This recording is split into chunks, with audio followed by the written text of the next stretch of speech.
membuat kepala pusing kayak gitu. Ya, apalagi misalnya perihal politik, pertengkaran kolom komentar gitu kan, yang satu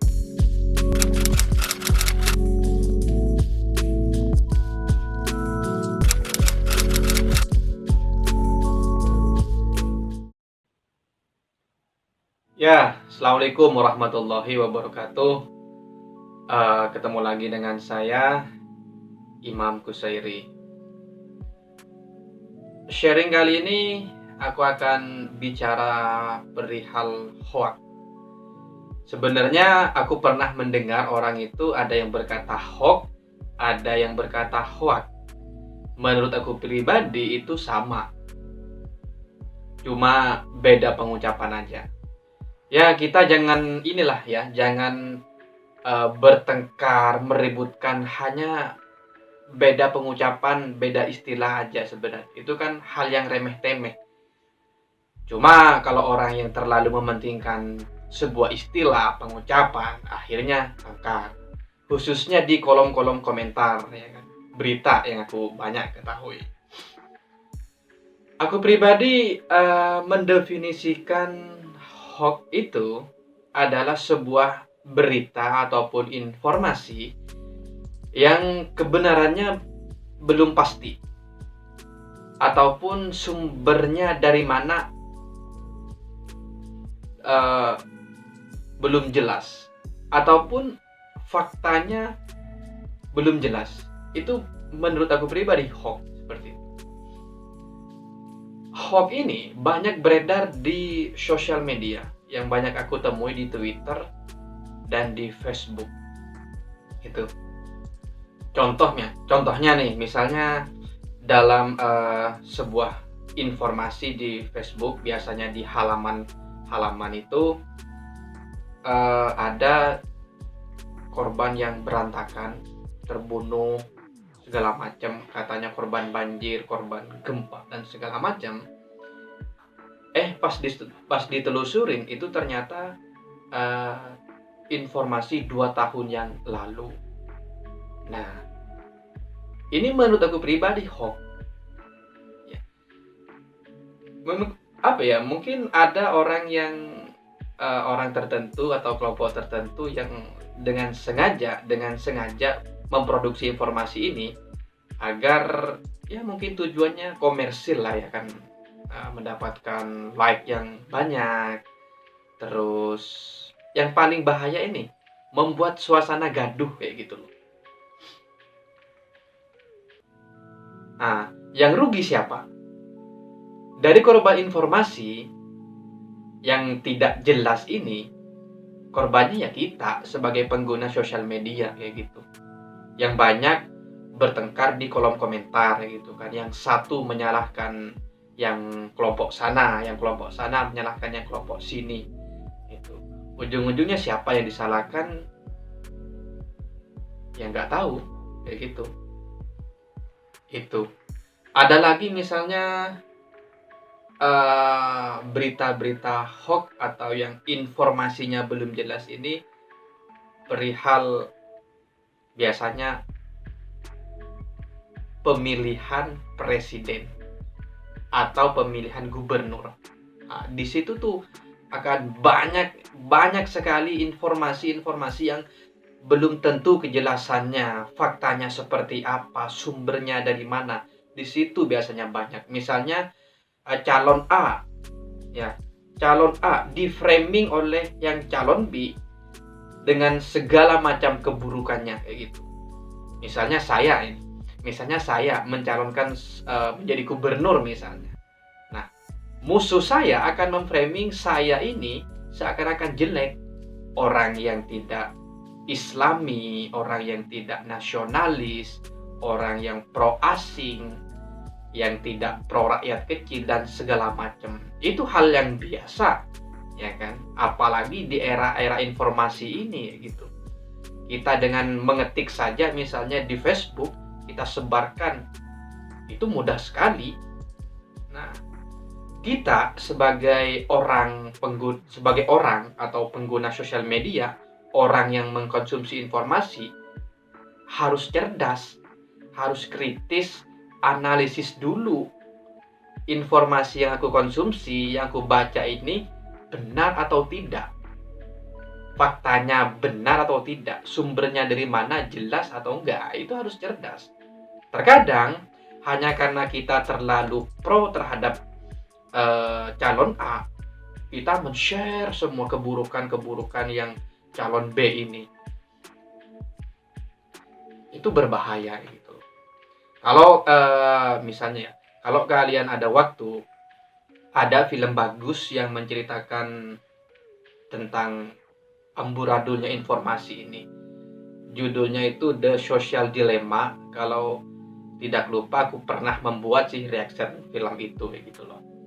Dimana suatu negara yang demokratis itu rusak, amburadul hanya karena informasi yang tersebar di sosial media, khususnya Facebook, Twitter. Nah, di situ kita ini kan terdiri dari bermacam-macam golongan kan, ya. Golongan A, golongan B, organisasi A, organisasi B itu.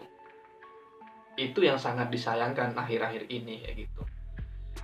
Ya, aku pribadi sih ya sebagai pengguna sosial media ya, Facebook, Twitter, aku sendiri masih aktif di Facebook. Di Twitter ya, Twitter agak sedikit mengurangi karena aku merasakan efek negatif sendiri gitu. Ketika aku membuka Twitter, terus membuka trending ya, fitur trending, di situ banyak sekali berita-berita yang membuat kepala pusing kayak gitu.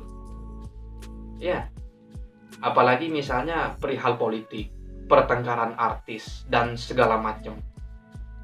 Yang lucu ketika aku membuka sebuah informasi, baik itu informasi tentang politik ataupun tentang seorang artis, yang aku lihat di kolom komentarnya itu, wih, masya Allah, ya kan? Kalau orang Islam bicaranya masya Allah ya gitu. Iya, itu bertengkar hanya karena salah satu artis itu tadi ataupun seorang tokoh politik tadi bertengkar di kolom komentar, kayak gitu. Lucu sebenarnya.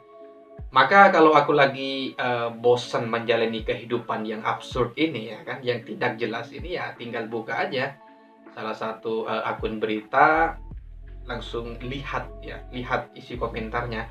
Di situ lucu-lucu. Ada yang kasar banget, "Hei goblok lo, cupu," misalnya. Biasalah kayak gitu. Apalagi yang akhir-akhir ini yang kasus pelakor itu. Ya aku tidak menyebutnya siapa itu kan, karena aku tidak berani ya untuk menghakimi siapapun ya gitu. Karena ya aku pernah mendengar barang siapa yang bijaksana itu sebenarnya tidak boleh menyalahkan seseorang hanya dari sudut pandang kita gitu. Untuk beropini, berpandangan bebas silahkan. Tetapi untuk menghakimi, aku pribadi ya nggak tahu kalau kalian. Aku pribadi itu belum bisa gitu. So, apa ya? Kita ya sebagai pengguna sosial media, orang yang mengkonsumsi informasi harus cerdas. Sebelum kita meng-share berita, informasi, ya, kita harus kritis, harus cerdas. Analisis dulu kebenarannya, faktanya seperti apa. Jangan hanya karena informasi yang kita sebarkan membuat suasana menjadi gaduh, tidak karuan, semeraut seperti ini gitu. Itu. Jujur ya.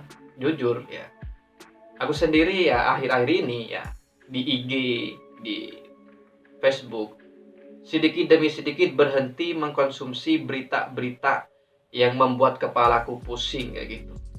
Ya, apalagi yang sekarang yang lagi ya menghadapi situasi pandemi kayak gini kan. Korbannya berapa ya, yang tertular berapa, segala macam, itu membuat kepalaku pusing ya gitu. Ya memang kita resikonya ketinggalan informasi, tapi akibat dari itu semua ya isi kepala kita, otak kita itu aman dari berita-berita yang membuat kita resah ya gitu loh. Ya memang akibatnya misalnya kemarin ketika aku mudik ke Surabaya, ke Madura, ya aku tidak tahu kalau ada informasi untuk naik kereta kita membutuhkan, ya untuk naik kereta jarak jauh kita membutuhkan eh, bukti surat tes corona, bebas corona itu. Ya akhirnya tiket yang waktu itu aku booking jadi hangus ya gitu. Ya nggak apa-apa. Ya kan? Mungkin itu teman-teman, kurang lebihnya. Semoga kita lebih cerdas lagi lah ya kan, dalam mengkonsumsi berita, mengkonsumsi informasi sebelum kita menyebarluaskan di Facebook, di Twitter dan media sosial media yang lain. Kita harus cerdas kayak gitu. Analisis dulu benar atau enggak. Faktanya seperti apa, sumbernya dari mana. Jangan-jangan informasi yang kita konsumsi itu memang ada orang di balik sana yang membuat kegaduhan kayak gitu. Jangan sampai kita menjadi korban-korban yang ya membuat gaduh gitu aja sih. Ya ada unek-unek ya, ada unek-unek kalian sampaikan di kolom komentar. Kurang lebihnya saya pribadi mohon maaf ya. Saya orang awam hanya ingin menyalurkan opini, karena kalau opini tidak disalurkan itu gatal di kepala ini. Tapi tetap harus hati-hati dalam berbicara, jangan menyinggung pihak manapun. Itu nasihat untuk pribadi saya. Gak tahu kalau kalian. Ya, udah ya. Assalamualaikum warahmatullahi wabarakatuh.